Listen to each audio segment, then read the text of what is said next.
Ngitabo sa akong gibasa karon, the cleansing of the temple, ang paglimpyo sa templo, kaning temple, no?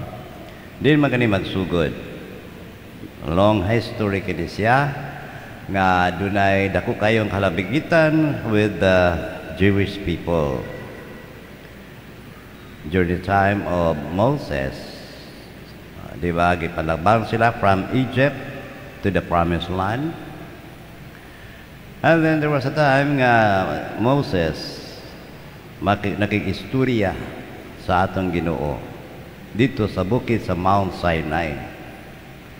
Dito sa Mount Sinai, manang gihatag sa atong Ginoo ang what we call now the Ten Commandments. Ten Commandments nga lakwit saysay kini diha sa gibasa sa unang pagbasa karon, the Ten Commandments. Sumala pa nasulat sa papan nga bato. Isulat ito sa stone. So for some people, sa Jewish people, ilang gi-consider nga kadto was a sign of the presence of God. Naa diha ang Ginoo gayud diya sa maong Ten Commandments nga diya sa bato. Mana nga every time nga mo travel siya ang katawhan, ila gini dadon gyud. Ang ila dadanan himuagan nilang arka. That's what we call the Ark of the Covenant. Arka sa Kabinante. Onya, once nga mo settle down sila for how many years, for how many days, ilang ibutang ka na og tent. So the tent nga diin tua ang Ark of the Covenant, giisip nila ang presensya sa Ginoo uban kanila sa the Ark of the Covenant. Hangtod nga natabo nga sila ni settle down na dito sa Jerusalem, ang katong tent nga ilang gibuhat para sa Ark of the Covenant, ilan na sa gibutang og tabernacle. Tabernacle, permanente na. O permanente na, o gitukod nila ang templo. So makaingon ta, ang templo giisip gyud sa mga Hudiyo kaniadto Pinoy anan sa Dios, the house of God. So manabitaw nga in the temple na ang presence of God, mabitaw kung moingon ta contemplating,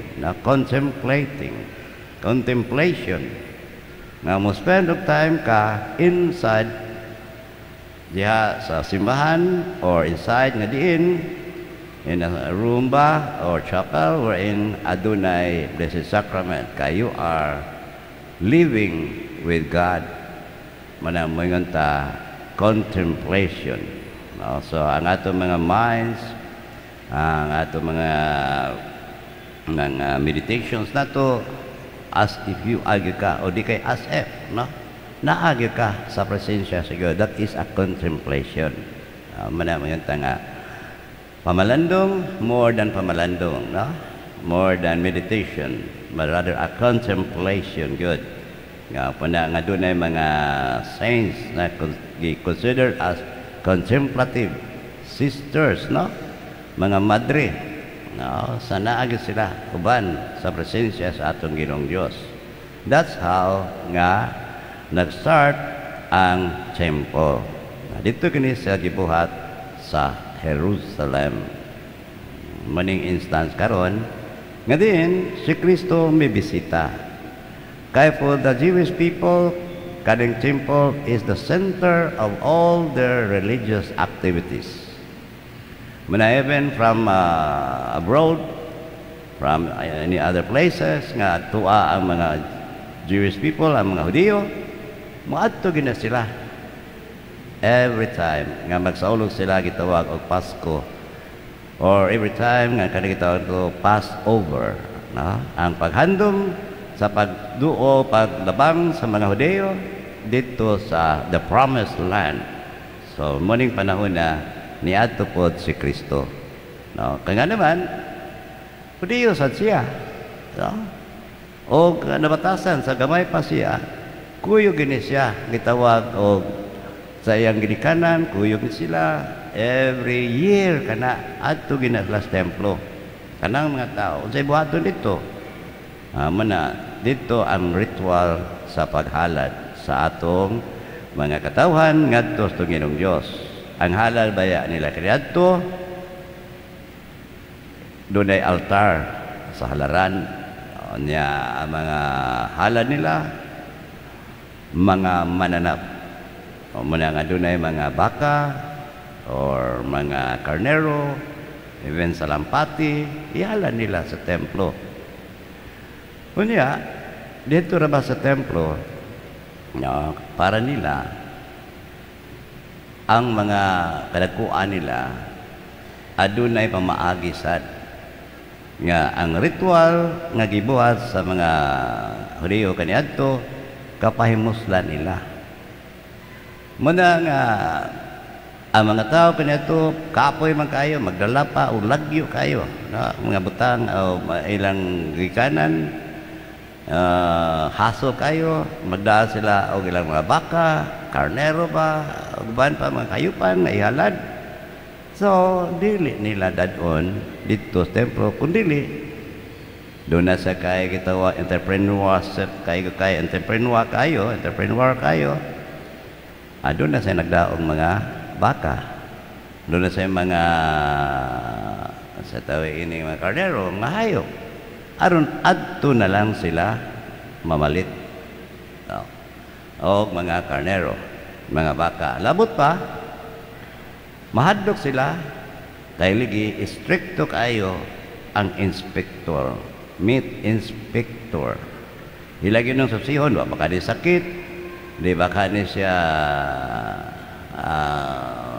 kanang kubakon ning bakaha di baka ni siya sanay sakit sa baboy ngon ana no so natural hadlok sila nga madinay so many people nga wa gyoy sila'y kwarta dili makapalit og baka so usahay mamauli nga dili kahalad luoy kayo no and then kay kwarta po nila labinas from other places nga dili gyud sa Jerusalem area dili dawato nila kay para kanila mga Hudiyo kani siya is kwan dirty money hugaw ni siya so ilisan tani unsa may currency unsa may gamit nga bahandi dinhi sa Jerusalem so naay money changer so mana nga nitabo nga at a lower rate ang exchange rate nila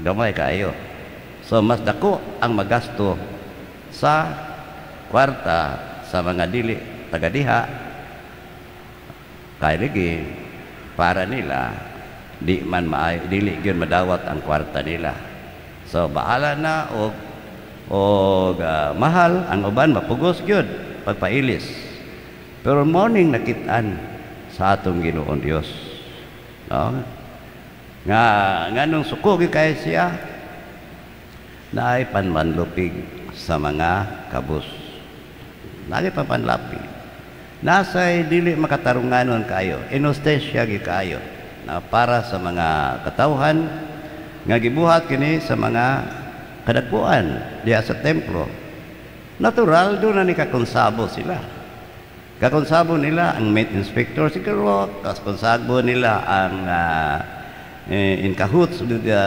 money changer siguro doon na to ang ako diay no pagaingon pa ang ako diay so mayroon tayo nakita ni Jesus injustice kayo that's so injustice and there is so much oppression muna suko yung kayo sa atong Ginoo na templo manunta manya imbis nga in the face of kahimayaan kato parehas ni adtong last Sunday gihulagway kato og usa ka ingon ta masanag kayo kahayag ang iyang dagway karon ang dagway na puno sa kasuko tungod anang oppression tungod ka ng papanlupig nga nahitabo kayo diha sa mga katawhan nga sisaligan gyud unta nga may mugiya sa mga tao nga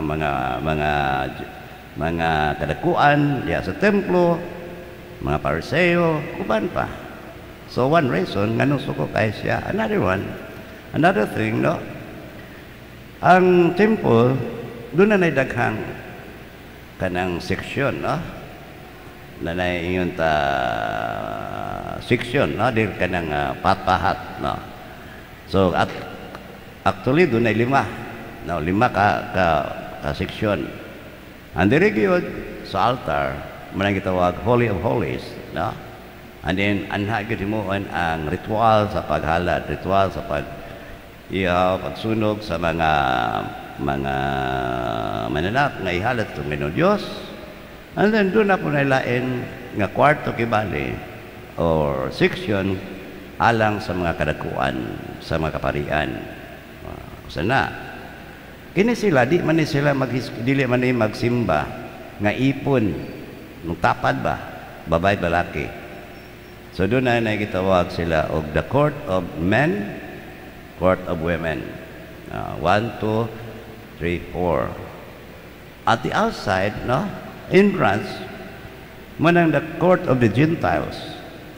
Adto dito ang mga dili Hudiyo, ang mga pagans. Nag-iisip nilang pagans, pero matuguhon gyapon sila unta. Natabo lang nga dili sila taga Israel, dili taga Hudiya, no? Layo siya. So di consider parehas mga taga Samaria, ingon ana, kuha sa atong Ginoong Dios. Ang temple is for all, para niya. Pero ang uban dili makasulod. No, dunay diskriminasyon para niya. Usana mana ang nakita sa atong Ginoo, dunay diskriminasyon dinhi sa atong templo. Muna iyon siya kuha sa glatigo, iyang gilatigo ang mga tao, ayaw himua ng akong templo usa ka merkado. So dili lang ni ana kay ligi way pagtahod sa Pinoyanan sa Ginoong Dios. Ang anaagyod ang discrimination, naagyod ang oppression, naapo diha ang injustice. Muna suko kay kayo siya. No? So dagha mga hintil kuno hay sila, no? Gentiles nga wa gyud makapil noon sa halad, di sila makahalad, manguli na lang sila ha. Muna ang mga tao pod ang kadakuan templo ng tana og prueba be unsa may imong buhaton, ipakita ka namo prueba nga doon na kay authority to do this. So wala gihatag na authority ang atong Ginoong Dios. Kaya naman ingon noon siya nga gub-a kaning templuha. So sa tulo ka adlaw ako ni siyang balikon, no, sa pagtukod. Ang iya dayong ipasabot ang iyang lawas. Kung Pinoyanan ang templo sa Dios, siya Dios mismo. So kung galing mo ning gubon, actually nagpasidaan ni siya, no? Unsay matabo siyang lawas, patyon siya for 3 days. No, na paula dia sulunganan. After 3 days, di ba nabanhaw siya? After na nakaibaw ni ana, no? Pero mo na iyang ipasabot.